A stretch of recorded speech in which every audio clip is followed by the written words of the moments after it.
Vamos a orar en esta tarde, queridos hermanos. Le pido un momentito, si podéis cerrar vuestros ojos, vamos a orar y pedir que el Señor en esta tarde, esta palabra que Él ha puesto en mi corazón, compartir con ustedes, pues sea de bendición y que todos podamos disfrutar de este tiempo de estudio y de reflexión de la palabra de nuestro buen Dios. Aleluya. Padre, gracias te damos por este privilegio tan maravilloso que nos estás dando en esta tarde, de poder estar aquí reunidos, disfrutando de tantas bendiciones, de tanta fidelidad y de tantas cosas que por supuesto no merecemos, sino que todo es por gracia, todo es por misericordia, no por méritos propios.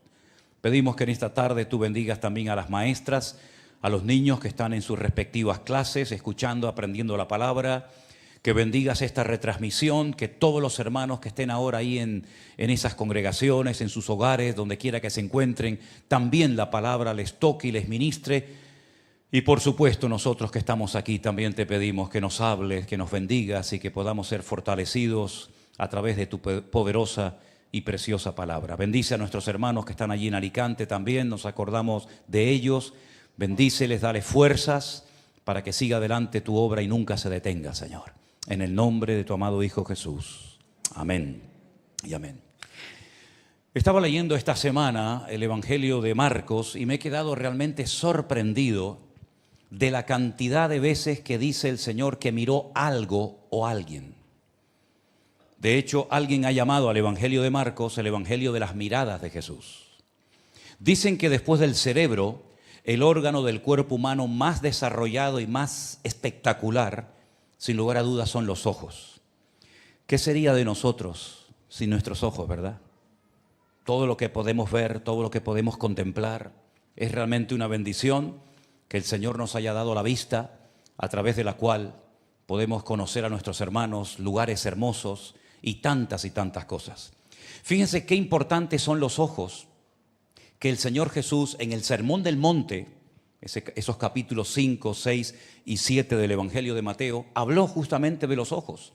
Por ejemplo, en el capítulo 6 dice, la lámpara del cuerpo es el ojo. Así que si tu ojo es bueno, todo tu cuerpo estará lleno de luz. Pero si tu ojo es maligno, todo tu cuerpo estará en tinieblas. Así que si la luz que hay en ti es tinieblas, ¿cuántas no serán las mismas tinieblas? La lámpara del cuerpo, según el Señor Jesucristo, son los ojos. También en el Sermón del Monte, en el capítulo anterior, dijo, pero yo os digo que cualquiera que mira a una mujer para codiciarla, ya adulteró con ella en su corazón. Por tanto, si tu ojo derecho te es ocasión de caer, sácalo y échalo de ti, pues mejor te es que se pierda uno de tus miembros y no que todo tu cuerpo sea echado en el infierno. Fíjense cómo Él sabe que los ojos son las ventanas a través de la cual nos llega mucha información a nuestra mente y puede terminar contaminándola igual que a nuestro corazón. Por eso la Biblia nos enseña que sobre todas las cosas tenemos que guardar nuestro corazón, pero Job decía que había hecho pacto con sus ojos para no pecar contra ti. Que Dios guarde nuestra mirada, amén, hermanos. Que Dios guarde nuestros ojos y que solamente nuestros ojos vean lo que el Señor quiere que veamos, y lo que no es del agrado del Señor, que ciegue nuestra vista. Lo que tenemos que pedirle al Señor, que sobre todo nuestros ojos espirituales sean abiertos en todo tiempo. Y hablando de ojos espirituales, hoy a la mañana leía la historia de cuando al profeta Eliseo lo rodean los enemigos que vienen a matarlo, y dice la Biblia que él está tranquilo. Él le dice a su criado, a Giesi, tranquilo, no temas, no pasa nada. Más son los que están con nosotros que los que vienen contra nosotros.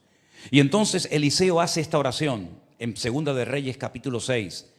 Oró Eliseo y dijo, te ruego, oh Señor, que abra sus ojos para que vea. Entonces el Señor le abrió los ojos al criado y miró. Y aquí que el monte estaba lleno de gente de a caballo y de carros de fuego alrededor de Eliseo.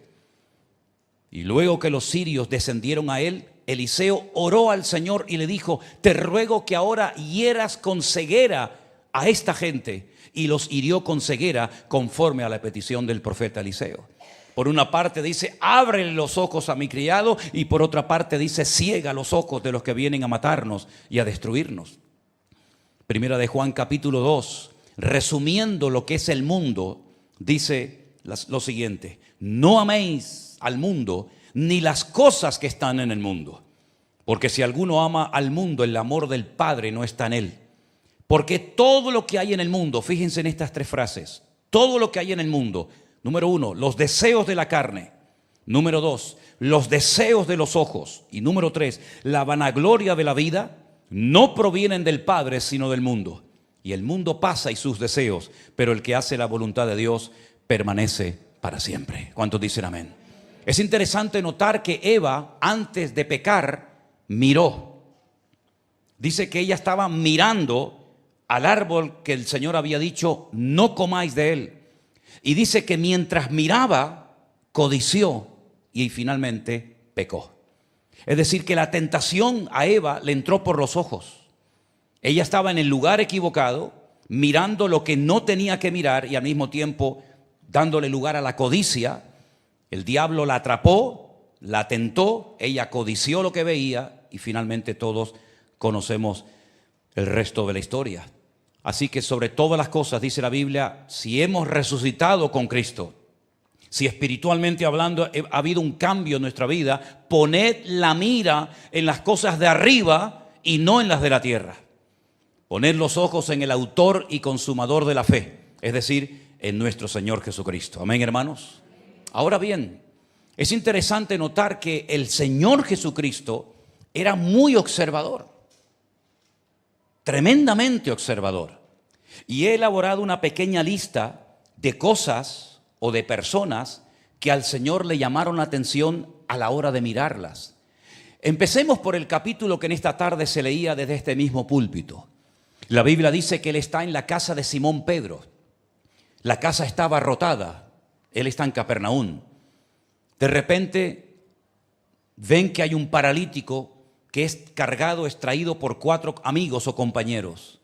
Como no pueden entrar a la casa debido a la cantidad de gente, de público que hay, lo descienden, lo descuelgan por el techo. Y dice la Biblia literalmente que cuando Jesús vio la fe de ellos, automáticamente comenzó a actuar. Le dijo, hijo, tus pecados te son perdonados. Más adelante le dice, levántate, toma tu lecho y anda. Pero lo que me llama la atención es que el Señor tiene la capacidad de ver nuestro nivel de fe, ver cómo está nuestra fe y qué estamos haciendo con ella. Así es que el Señor que nos ayude y nos dé sabiduría para saber utilizar adecuadamente nuestra fe, porque Él sabe cuánta fe tenemos y en qué condición se encuentra actualmente. En el mismo Evangelio de Marcos, dice la palabra de Dios en el capítulo 3, el versículo 5, que entonces mirándolos alrededor con enojo, entristecido por la dureza de sus corazones, le dijo al hombre, extiende tu mano. Y él la extendió y la mano le fue restaurada sana. Él sabía que lo estaban observando y por eso hace la siguiente pregunta. ¿Está bien que yo haga una sanidad? ¿Que yo ayude y bendiga a este hombre en día de reposo? Y dice que mirándolos con enojo, porque él sabía que no se iban a alegrar con la sanidad, sino que la iban a utilizar como una excusa para acusarlo delante de los líderes religiosos de la época, para decir, miren, ha quebrantado el santo y sagrado Shabbat, el día del reposo. Y dice que los observó, pero en esta ocasión dice que los observó con enojo. Segunda mirada. La tercera mirada del Evangelio de Marcos también se encuentra en el capítulo 3, el verso 34, que dice lo siguiente. Y mirando a los que estaban sentados alrededor de él, dijo, he aquí mi madre y mis hermanos. Esto es en la casa donde recién acaba de sanar al paralítico. Y cuando a él le dicen, tu madre y tus hermanos están fuera esperándote, él no interrumpe la reunión. Él no sale afuera a atender a su madre y a sus hermanos, sino que él mirando a los que están en la sala como diciendo, les estoy observando, préstenme atención, les voy a dar una palabra, les voy a dar una enseñanza que tienen que recordar durante toda su vida. Mi madre y mis hermanos son los que hacen la voluntad de Dios. Cuarta mirada del Evangelio de Marcos, también en Marcos capítulo 5, verso 32 dice, y mirando pero él miraba alrededor para ver quién había hecho esto. La Biblia nos enseña que él va caminando rumbo a la casa de un líder, de un responsable de una sinagoga judía, y de repente alguien le toca. Una mujer que está enferma, que tiene un flujo de sangre, que nada ni nadie la puede ayudar. Es más, dice que gastó en médicos todo cuanto tenía. Y él se para y dice, alguien me ha tocado. Los discípulos le dicen, maestro, todo el mundo te aprieta, ¿cómo que alguien te ha tocado? Y él dice, yo he notado que alguien me ha tocado de una forma diferente, porque ha salido poder de mi interior. Y dice que mirando alrededor para ver de quién se trataba, la mujer temblando y muerta de miedo dice, Señor, yo he sido la persona que te ha tocado. Es decir, el Señor se detiene y observa a esa mujer que con fe le tocó y su vida fue cambiada para siempre y nunca más volvió a padecer de esa enfermedad. Seguimos avanzando por el Evangelio según Marcos y nos vamos adentrando en sus capítulos y llegamos al capítulo 8, el verso 33, y encontramos las siguientes palabras. Pero él, volviéndose y mirando a los discípulos, reprendió a Pedro diciendo, quítate de delante de mí, Satanás, porque no pones la mira en las cosas de Dios, sino en las de los hombres. Estamos en Cesarea de Filipo, bien al norte de Israel, una ciudad que actualmente se conoce como Banias, donde estaban las puertas del Hades, según el Señor. Y dice la Biblia que Pedro intenta convencer al Señor de que no vaya a morir a la cruz a Jerusalén. Y entonces es cuando el Señor mira otra vez a sus discípulos como diciendo, atentos a lo que voy a decir ahora. Es una palabra fuerte, es una palabra directa. Y le dice a Pedro, quítate de delante de mí, Satanás, porque no pones la mira en las cosas de Dios, sino en las de los hombres. Cada vez que quitamos nuestra mirada del Señor y nos ponemos a mirar como los demás miran y observan la vida, cada vez que quitamos nuestra mirada del Señor y de su palabra, de sus promesas, de su obra, y comenzamos a mirar las cosas de este mundo, es Satanás el que está distrayéndonos y despistándonos para no seguir a Él y para no seguir mirando a nuestro Dios. Tremenda esa palabra que el Señor le dice a Pedro. Yo creo que nunca en su vida olvidó cómo el Señor le habló en ese momento. Pero en Marcos capítulo 10 hay una mirada de amor, hay una mirada que conmueve, una mirada extraordinaria. Dice, pero él, o entonces Jesús mirándole, le amó y le dijo, una cosa te falta, una cosa te falta. Vende todo lo que tienes, dáselo a los pobres y tendrás tesoro en el cielo y ven, sígueme tomando su cruz. Mirándole, le amó. Era un buen muchacho, una persona que había observado la ley de Moisés, que había guardado los mandamientos. Pero el Señor le dice, pero ¿sabes qué? A pesar de todo eso, te falta una cosa. Sabemos que fue la única persona en la historia que después de haber hablado y visto y conocido personalmente al Señor, se va peor de lo que viene, porque dice que se fue muy triste, porque triste se irá siempre el hombre y la mujer que no quiera obedecer la palabra del Señor y al Señor, evidentemente. Nunca se irá bendecido, al contrario, este tuvo la bendición de haberse podido convertir en un discípulo del Señor, como muchos de ustedes en esta tarde ya podían estar a otro nivel y aún no están. Como muchos cristianos hoy en día podían hoy estar ya en primera línea y por miedo, por presión familiar, por lo que sea, les da miedo dar el paso. No están dispuestos a jugársela por el Señor, como a este. Este era joven y muy rico. Y el Señor le dice, bueno, si me estás haciendo una pregunta, prepárate para la respuesta. Has guardado todos tus mandamientos, tienes dinero, tienes tu vida presente y futura asegurada, pero si quieres ser mi discípulo, te voy a enseñar otro estilo de vida diferente al que tú sabes llevar.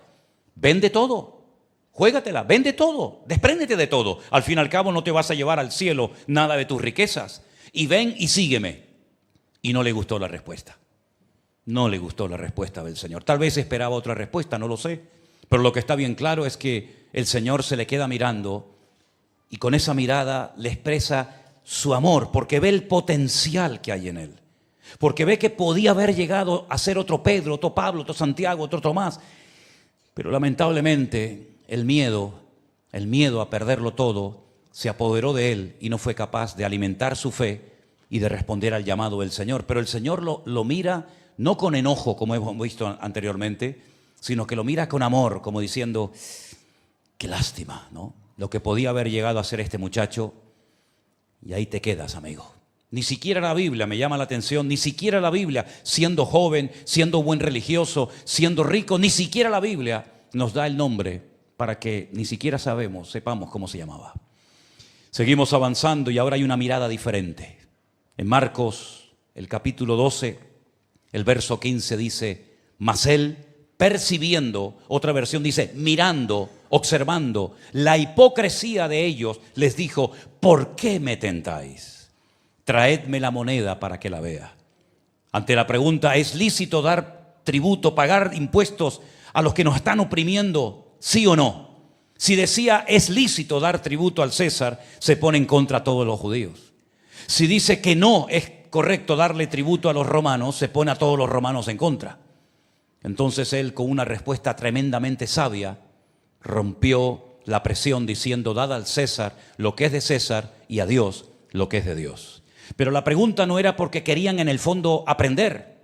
No, esa no era la actitud. Él ve que detrás de esa pregunta hay hipocresía. Y el Señor, como vimos antes, ve la fe, pero también ve la hipocresía de nuestros corazones. Ambas cosas no les son ocultas a los ojos de nuestro Dios. Pero miren qué bonito este texto de Marcos 12:34, que dice lo siguiente. Entonces Jesús, viendo que había respondido sabiamente, le dijo, no estás lejos del reino de Dios. Y ya ninguno se atrevía a preguntarle nada. No estás lejos del reino de Dios. Observó, vio, escuchó una sabia respuesta por parte de esta persona que le acaba de dar una respuesta sabia, correcta al Señor. Pero a pesar de que has respondido correctamente, todavía no estás dentro del reino. Estás cerca, tal vez más cerca que otros, pero no estás dentro. De nada sirve estar cerca de las cosas del Señor si no estás involucrado y metido en las cosas del Señor. De nada sirve ver la tierra prometida y no poder entrar a ella, conquistarla y a disfrutar de ella. En esta ocasión la expresión me llama mucho la atención. Estás cerca, estás cerca, pero todavía no estás dentro del reino de Dios, aunque la respuesta fue correcta. Es decir, la teoría la has aprobado con un 10. La práctica, de momento, la tienes suspendida hasta septiembre, que tienes que recuperarla. Seguimos avanzando y nos vamos a otro evangelio, ahora al de Lucas. Otro hombre tremendamente observador, que fíjense lo que se da cuenta que está mirando el Señor. Levantando los ojos, vio a los ricos que echaban sus ofrendas en el arca de las ofrendas. Fíjense, vio a los ricos. Pero gracias al Señor, en el versículo 2, que dice que también vio a una viuda muy pobre que echaba allí 2 blancas, todo lo que tenía. Es interesante notar cómo empieza el capítulo diciéndonos que él observaba cómo los ricos daban aquellas enormes y generosas aparentemente ofrendas, pero también observó a la viuda. En otras palabras, delante de la presencia del Señor, nada pasa desapercibido. ¿Cuántos dicen amén? Hay un versículo que dice que los ojos del Señor, no es que sea algo literal, los ojos del Señor recorren toda la tierra. Y Él está siempre pendiente y atento a las oraciones de los justos, de sus hijos. En otras palabras, el Señor lo ve todo, el Señor lo conoce todo y no se le pasa nada, absolutamente nada, desapercibido ante los ojos del Señor. ¿Se acuerdan ustedes cuando vino aquel al Señor? Aparentemente nunca se habían visto, no se conocían. Y sin embargo el Señor dice públicamente, si quieren saberlo, este hombre, Natanael, este es un verdadero israelita. Y Natanael se queda sorprendido y le dice, Señor, no nos hemos visto nunca, no me conoces de nada. Y el Señor le dijo, yo te vi cuando estabas debajo de la higuera. En otras palabras, te escondas donde te escondas, estés donde estés, no pasa desapercibida tu vida ante los ojos del Señor. Y más si eres un hijo suyo. Él te cuidará, Él te prosperará y Él estará contigo todos los días hasta el fin del mundo. Amén, hermanos. Qué bonito que el Señor vio a la viuda, una viuda muy, muy pobre, y habló de ella y dijo, esta ha dado más que todos estos ricos, porque estos ricos dan de lo que les sobra, pero esta dio todo cuanto tenía. Qué bendición tremenda, ¿verdad? En el Evangelio de Mateo me llama la atención esta mirada del Señor. Y dice así: Jesús recorría todas las ciudades y aldeas enseñando en las sinagogas de ellos y predicando el Evangelio del reino, sanando toda enfermedad y toda dolencia en el pueblo. Y dice el versículo siguiente: y al ver las multitudes, tuvo compasión de ellas, porque estaban desamparadas y dispersas como ovejas que no tienen pastor. Una mirada de compasión, una mirada en la que se da cuenta de que hay multitudes que le siguen, pero son pobrecitos como ovejas que no tienen pastor. Nadie las atiende, nadie las cuida, nadie suple sus necesidades, ni sana sus dolencias y enfermedades, pero el Señor ve las multitudes.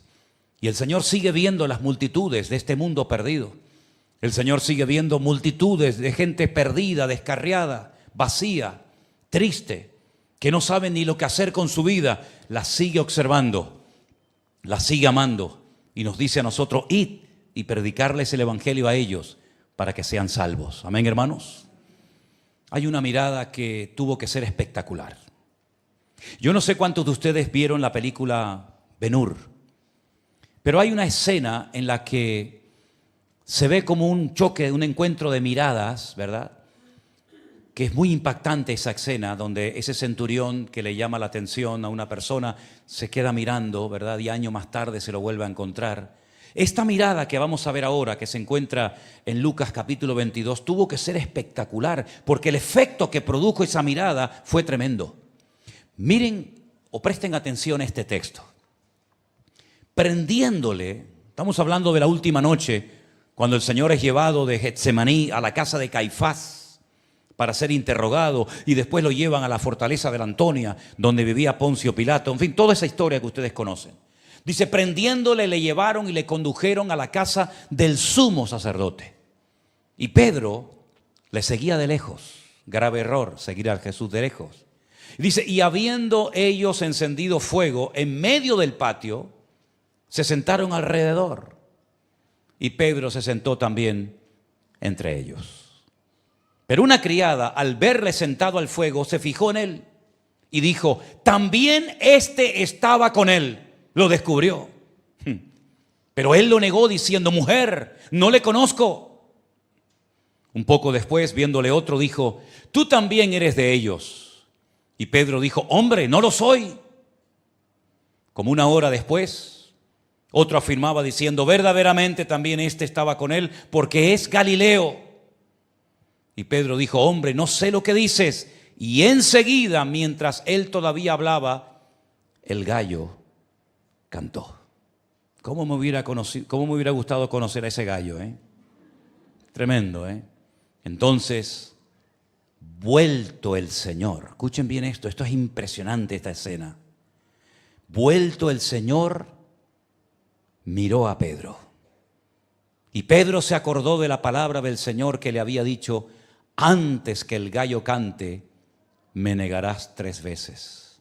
Y Pedro saliendo fuera lloró amargamente. Qué tremendo, ¿no? Simplemente fue necesario que el Señor mirara a Pedro y automáticamente Pedro recordó todo lo que el Señor le había dicho un rato atrás. Cuando él había dicho, yo nunca te dejaré. Esto seguramente sí, no te puedes fiar de ninguno de ellos, pero conmigo puedes tener la completa seguridad que si tengo que ir contigo a la muerte, vamos juntos. Y sin embargo fue el que le negó.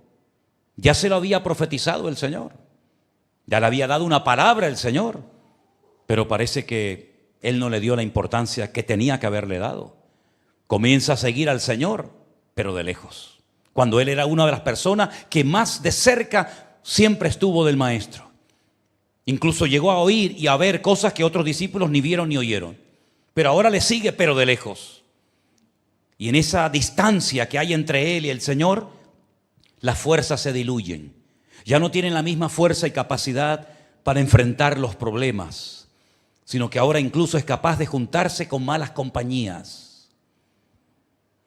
A mí me llama mucho la atención que esa noche se sentó entre gentiles y se sentía cómodo. Dice la Biblia que hicieron un fuego en medio del patio donde iban a juzgar al Señor, donde lo iban a interrogar, y él estaba entre los gentiles y se sentía cómodo. No dijo, no, este no es mi lugar, este no es mi sitio, yo me tengo que ir de aquí. Sin embargo, después, años más tarde o tiempo más tarde, cuando entra en la casa de un centurión romano que lo ha mandado a llamar para que le predique el evangelio, estoy hablando de Cornelio, ¿se acuerdan? Él está en Jope. Tiene una visión, el Señor le dice que tiene que ir a Cesarea la Marítima para predicar la palabra a Cornelio, y cuando entra en la casa, todos son gentiles, por supuesto, eran romanos, y él dice, vosotros sabéis cuán abominable es para un judío entrar a la casa de un romano. Vaya, qué curioso, ¿no? La noche que negaste al Señor estabas entre romanos y estabas como pez en el agua. Te calentabas con ellos, hablabas con ellos y te sentías cómodo y casi ahí como a gustito, ¿no? Alrededor del fuego. Y ahora que te manda el Señor a predicar otra vez a romanos, ahora dices que para ti eso es muy violento y muy desagradable entrar nada más y nada menos que a una casa llena de gentiles a predicarles el evangelio. Qué tremendo, ¿no? Pues la Biblia nos enseña que allí donde él se sentía a gusto fue donde el diablo le atacó. Ten cuidado en los lugares donde tu alma, donde tú te sientas a gusto, porque no significa que Dios está en ese lugar contigo. Ten el discernimiento espiritual suficiente para saber si esa satisfacción, ese estar a gusto y cómodo en un lugar, es una paz que el Señor te está dando o es una sensación que el diablo te está permitiendo tener para atacarte y destruirte en ese sitio. Hay gente que se siente cómodo viendo una película de pornografía. Hay gente que se siente cómodo en una discoteca bailando sabe Dios qué. Hay gente que se siente cómodo y a gusto en ciertos ambientes donde Dios no está, pero ellos se sienten cómodos. No se sienten acusados, no se sienten incómodos, no se sienten mal. Pedro no se sentía mal cuando estaba calentándose alrededor del fuego de los romanos, pero allí no estaba el Señor. De hecho, allí le ataca el diablo y niega al Señor. No una ni dos, sino 3 veces, hasta que se cruzan sus miradas, la de él y la del maestro. Y entonces dice que ya tuvo que salir. Ya se le hizo insoportable. Cuando tú ves al Señor, cuando Él te mira a ti, el ambiente se te hace irrespirable. Mientras el Señor estaba por otro lado y Él miraba por otro lado y con otras conversaciones y otras compañías, no pasa nada. Pero en el momento en el que se cruzan las miradas, en el momento, mi hermano y amigo, en el que te acercas al Señor, el ambiente, si es pecaminoso, se te hace irrespirable. Y dice la Biblia que tuvo que salir y allí lloró amargamente, porque allí él se desconectó de Dios. Qué tragedia tan grande. Un hombre que lo había dejado todo por el Señor. Había dejado hasta su casa, su familia, las redes, la barca. Y 3 años más tarde, después de haber visto milagros tremendos, porque hay experiencias personales que Pedro tuvo que ningún discípulo ni ningún hombre en la historia tuvo, como por ejemplo caminar por encima de las aguas. Todo eso se olvidó en un instante. Todo eso en segundos se le olvidó a Pedro y niega al Señor como se lo había dicho el maestro. Entonces es increíble ver cuando el Señor resucita a los 3 días de su crucifixión y le dice a María Magdalena aquella expresión que a mí siempre me ha llamado la atención, y cada vez que voy a Israel y voy al lugar donde pasó la restauración de Pedro, siempre lo menciono porque es tremendamente impactante. A veces leemos así las cosas de la Biblia y no nos paramos y decimos, espérate un momento, que esto no está aquí para rellenar un hueco, para que la Biblia sea más amplia, sino esto está aquí con una razón de ser. Cuando le dice a María Magdalena, dile a mis discípulos y a Pedro que vayan a Galilea, que allí me voy a encontrar con ellos. Podía haberle dicho, dile a mis discípulos que suban a Galilea. A Pedro no, porque si Pedro me dijo que no me conoce, si Pedro dijo que no quiere saber nada de mí, ¿para qué va a subir a Galilea? ¿Para qué? Pero el Señor le da una oportunidad y la aprovechó. Ahora me imagino que cuando llegó María Magdalena al círculo donde estaban los discípulos y le dice de parte del maestro, tengo un mensaje para todos ustedes. El Señor dice que tenéis que subir a Galilea. Y Pedro estaba allí en un rinconcito con el alma rota, hecha pedazos por lo que había sucedido unos días atrás. Ah, Pedro, y me dijo el Señor que también subas tú. Claro, es una mezcla de sensaciones, porque por un lado, qué bueno que el Señor me haya llamado, pero por otra parte, ¿qué me va a decir? ¿No? No sé si es mejor que me llame o que no me llame, porque Él sabe lo que pasó. Nuestras miradas se cruzaron aquella noche. Y si Él le dice, dile a mis discípulos que suban, y dice a Pedro, Él está haciendo una diferencia entre los discípulos y yo. Y seguramente lo que le va a decir a los discípulos es completamente diferente a lo que me va a decir a mí. Así que habrá subido a Galilea muerto de miedo, ¿no? Diciendo, ¿qué me espera? ¿Qué me va a decir el Señor? Bueno, Él se va a Galilea, dice la Biblia, que está pescando y de repente el Señor se aparece por allí y los vuelve a mirar, los vuelve a observar. Pero ahora los mira, y es una opinión personal, como con esa tristeza de decir, no habéis entendido nada, ¿sabes? No han entendido nada. Yo les llamé a ustedes, les enseñé una vida nueva, vieron milagros, señales, prodigios, escucharon mensajes que ya le hubiera gustado a David, a Moisés, a Abraham, a los profetas del Antiguo Testamento ver y escuchar, y ahora los veo otra vez en lo mismo, la misma barca, la misma red, el mismo lago. ¿Qué hacen ahí? ¿Qué están haciendo ahí? Perdiendo el tiempo. Yo muchas veces me he preguntado, con lo que Dios ha hecho en tu vida, con los milagros que ha hecho en tu vida, que algunos están vivos por la gracia y la misericordia de Dios, ¿qué haces otra vez ahí? ¿Qué haces otra vez enredándote en lo que tenías que haber dejado? Si el Señor te dio vida, ¿para qué? ¿Para volver otra vez a enredarte en las cosas de este mundo? ¿O te dio vida para qué? Y el Señor les lanza aquella pregunta, viendo la tristeza, viendo el cansancio de los discípulos. ¿Habéis pescado algo? Bueno, menos mal que en ese momento se atrevieron a ser honestos, ¿no? Y no fingieron, no dijeron, sí, perfecto, hemos tenido una pesca maravillosa. Menos mal que fueron honestos y dijeron, nada. No hemos pescado nada. Lo hemos intentado durante toda la noche, pero hemos fracasado. Y a veces en la vida uno tiene que reconocer que ha metido la pata, que has fracasado, que te has equivocado. He hecho algo, pero no me ha salido bien. ¿Por qué? Porque Dios no estaba en ese proyecto. Y entonces le dice el Señor, bueno, echar la red a la mano derecha. Gracias al Señor que obedecieron. Parece que estaban ya tan derrotados que dijeron, bueno, total, una vez más, pum, y la echaron. Y dice la Biblia que la red por poco se les rompe. Y es entonces cuando tienen ahora que llamar a los compañeros, porque ahora tienen algo que compartir. Cuando la bendición de Dios está sobre tu vida, tú tienes para compartir con los demás.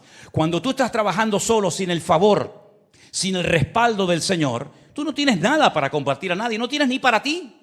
Pero cuando el Señor les bendice y les llena la barca con una pesca inmensa, entonces mira cómo tienen que pedir ayuda.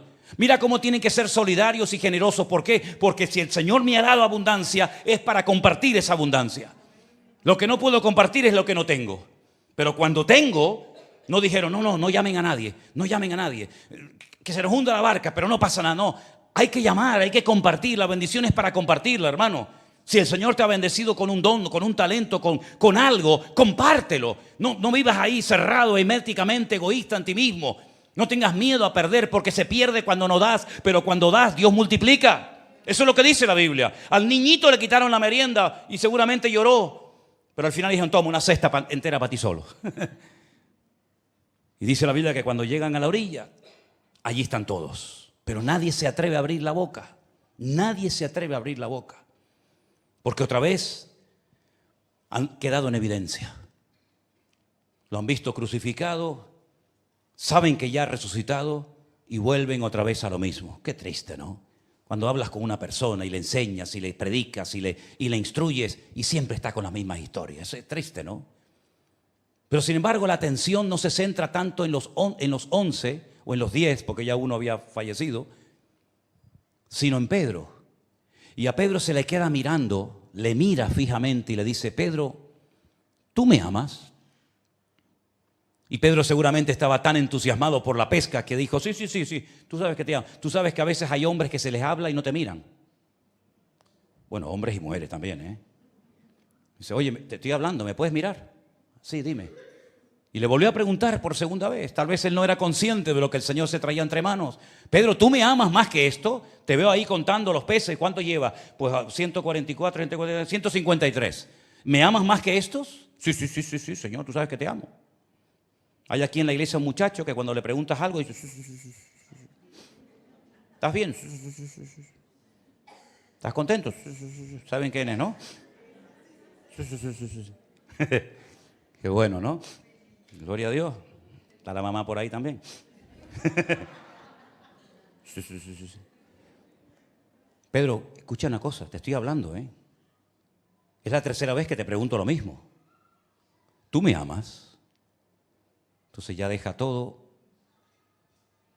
ya se da cuenta, ya la tercera se da cuenta. Le dice, Señor, tú lo sabes todo. Ah, amigo, tú lo sabes todo. Hace 3 días me llevaste la contraria. Cuando te dije que me ibas a negar, dijiste, no, yo no.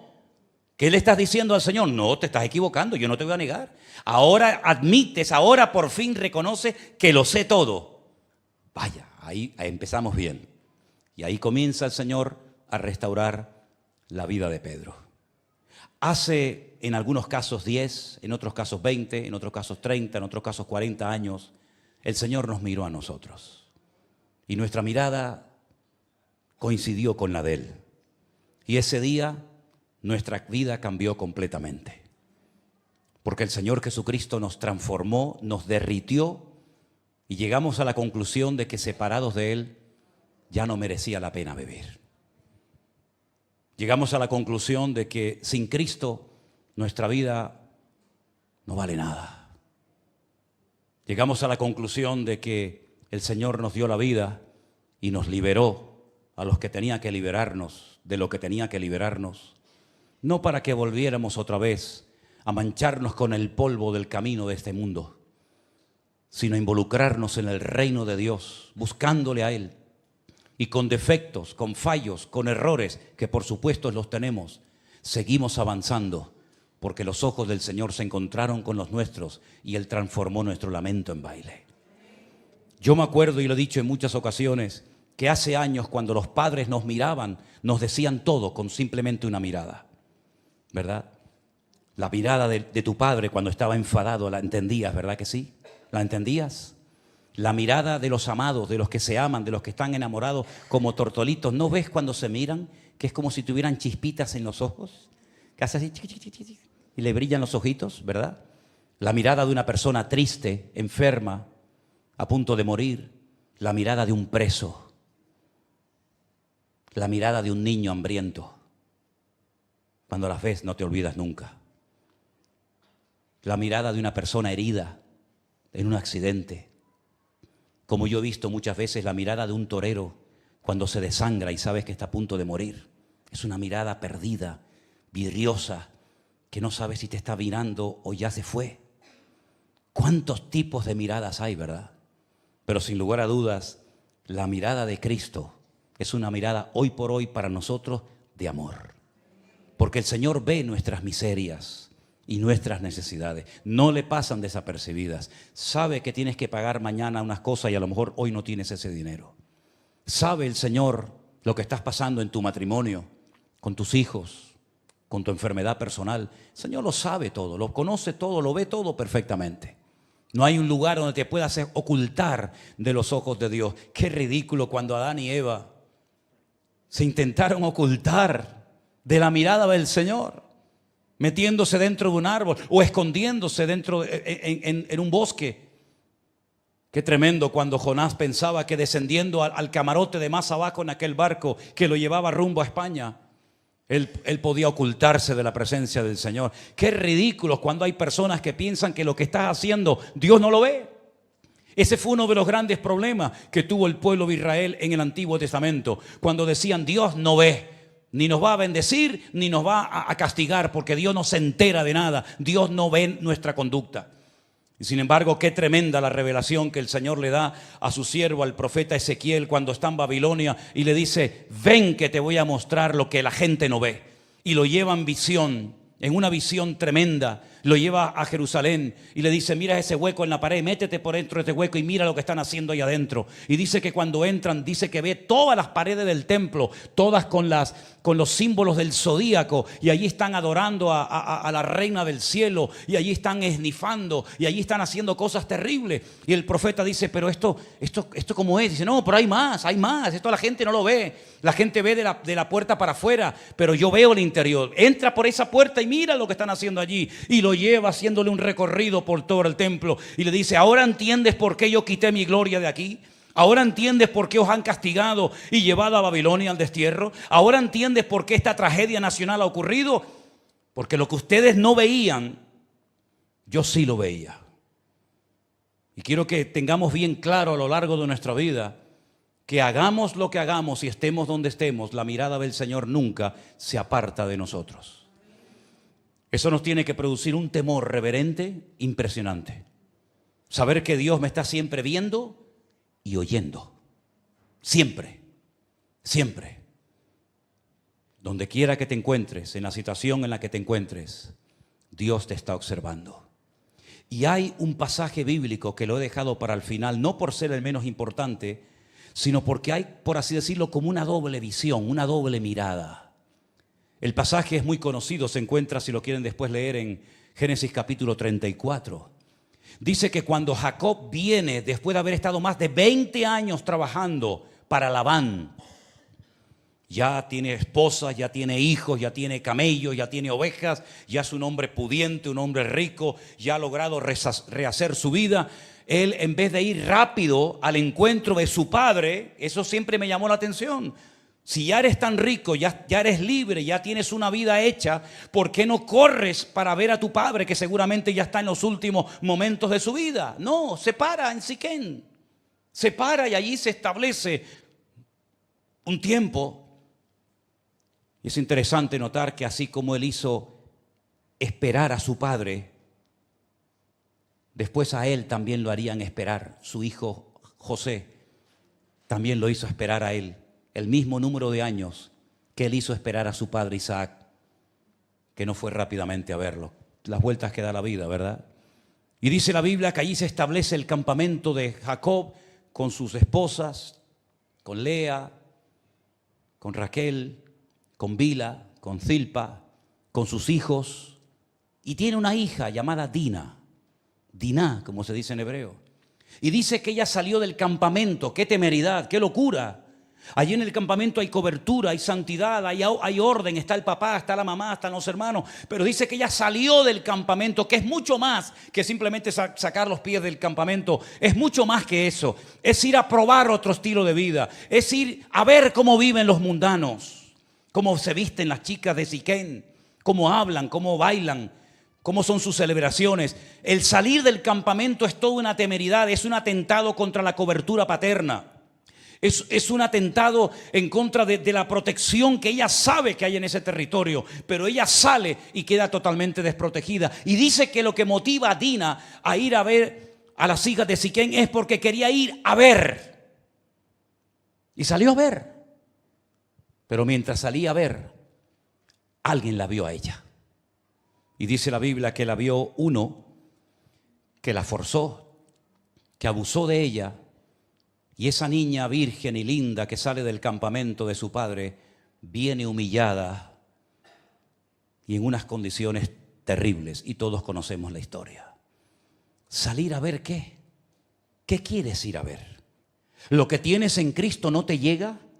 ¿No es suficiente con la paz, con el gozo, con la salvación tan grande que Dios te ha dado, que necesitas ir a ver lo que hacen los demás? ¿Crees que los de afuera tienen más paz y más victoria y más gozo que tú como creyentes? Son ellos los que tendrían que venir aquí a verte a ti y no tú ir ahí a verlos a ellos. ¿A ver qué? Su desorden, su promiscuidad, sus malas palabras. ¿Eso es lo que quieres ir a ver? ¿Eso es lo que quiso ir a ver Dina? Pues te salió el tiro por la culata, amiga. Porque por ir a ver te vieron. Por ir a descubrir un mundo te descubrieron a ti. y te robaron lo más hermoso que tenías en ese momento y nunca más lo volviste a recuperar. Así que, queridos hermanos, que Dios guarde nuestros ojos y nuestra curiosidad que sea descubrir más cosas del Señor y no cosas fuera del Señor. Porque fuera del Señor todo es mentira y vanidad. Solamente en Cristo mi alma tiene plena satisfacción, paz, gozo y libertad. ¿Cuántos dicen amén? Cierra tus ojos en esta tarde, ahí donde estás. Aleluya. Que el Señor sane nuestros ojos. Que el Señor nos dé una mirada espiritual, profunda. Que seamos capaces con nuestros ojos espirituales discernir los tiempos en los que estamos viviendo. ¿Se acuerdan cuando el Señor le dijo a sus discípulos: ¿cuánto tiempo falta para la siega, amados míos? Y le dijeron: 4 meses todavía faltan, Señor, para que llegue el tiempo de la siega. Y Él dijo: alzad vuestros ojos y mirad, porque yo ya veo blancos los campos para la siega. Lo que para ustedes todavía está lejano, yo lo veo cercano. 4 meses dicen ustedes que falta para la siega y yo ya veo los campos listos, preparados y dispuestos para la siega. Lo que pasa es que vuestra visión es una visión corta, carnal, limitada, finita, y los ojos que tenemos que tener son los ojos de Dios para ver las circunstancias y saber interpretarlas adecuadamente y darnos cuenta de los tiempos difíciles y peligrosos en los cuales estamos viviendo, mis queridos hermanos. No quites su mirada del Maestro en ningún momento, porque como quites la mirada del Señor, te hundes en las tormentas, en los huracanes, en los vendavales de la vida. Ponga su mirada solamente en el Señor, no en el pastor, no en los hermanos. Ponga su mirada solamente en el Señor, porque he conocido mucha gente que por haber puesto su mirada en la gente han tropezado y han caído, se han enfriado y se han apartado del Señor. Pero nunca he conocido a nadie que solamente mirándolo a Él, solamente poniendo los ojos en el autor y en el consumador de la fe, haya tropezado y caído, sino todo lo contrario. La única manera de permanecer firmes, en victoria, constantes, desarrollándonos, avanzando, conquistando el terreno del enemigo, es mirándolo solamente al Señor Jesús. Miradme a mí, sed salvos de todos los confines de la tierra, dice el Señor. Es tiempo de mirar solamente a Él, porque poniendo nuestra mirada en Él, podremos llegar a la meta y poder darnos un abrazo y escuchar las palabras: buen siervo fiel. Sobre poco fuiste fiel, sobre mucho te pondré. Entra en el gozo de tu Señor. Sigue avanzando, mi hermano y amigo. No apartes tu mirada del Señor. No mires a diestra ni a siniestra. Míralo solamente a Él y sigue caminando en el nombre bendito de Jesús. Aleluya. Oremos. Padre, te damos gracias por esta reunión, Señor, por este servicio, por este tiempo tan bien aprovechado, Señor, donde nos vamos con nuevas fuerzas, con un nuevo ánimo, con un nuevo toque de tu Santo Espíritu. Gracias, Padre, por haber venido a la orilla de nuestra vida y por habernos mirado a los ojos y por habernos dicho nuestro nombre. Gracias, Padre, en el nombre de Jesús, por mirarnos, por elegirnos, por escogernos como un instrumento para que la extensión de tu reino sea evidente. Gracias, Señor. Ponemos una vez más toda nuestra vida en tus manos y toda esta semana, Señor, delante de ti. Guárdanos, líbranos y que caminemos bajo la nube de tu gloria. En el nombre de Jesús te lo pedimos, Padre. Gracias, Señor. Gracias, Dios mío, porque nos pudimos reunir una vez más para adorar tu nombre con la familia de la fe. Gracias, Señor, en el nombre de Jesús. Gracias, Padre. Bendice, Señor, el resto de esta semana. Fortalece, Señor, levanta, sana al que está herido, al que está enfermo. Señor, en el nombre de Jesús de Nazaret, una vez más te damos gracias, Señor. Gracias, Padre, por ser nuestra roca eterna, en el nombre de Jesús. Amén y amén. Dios les continúe bendiciendo, hermanos.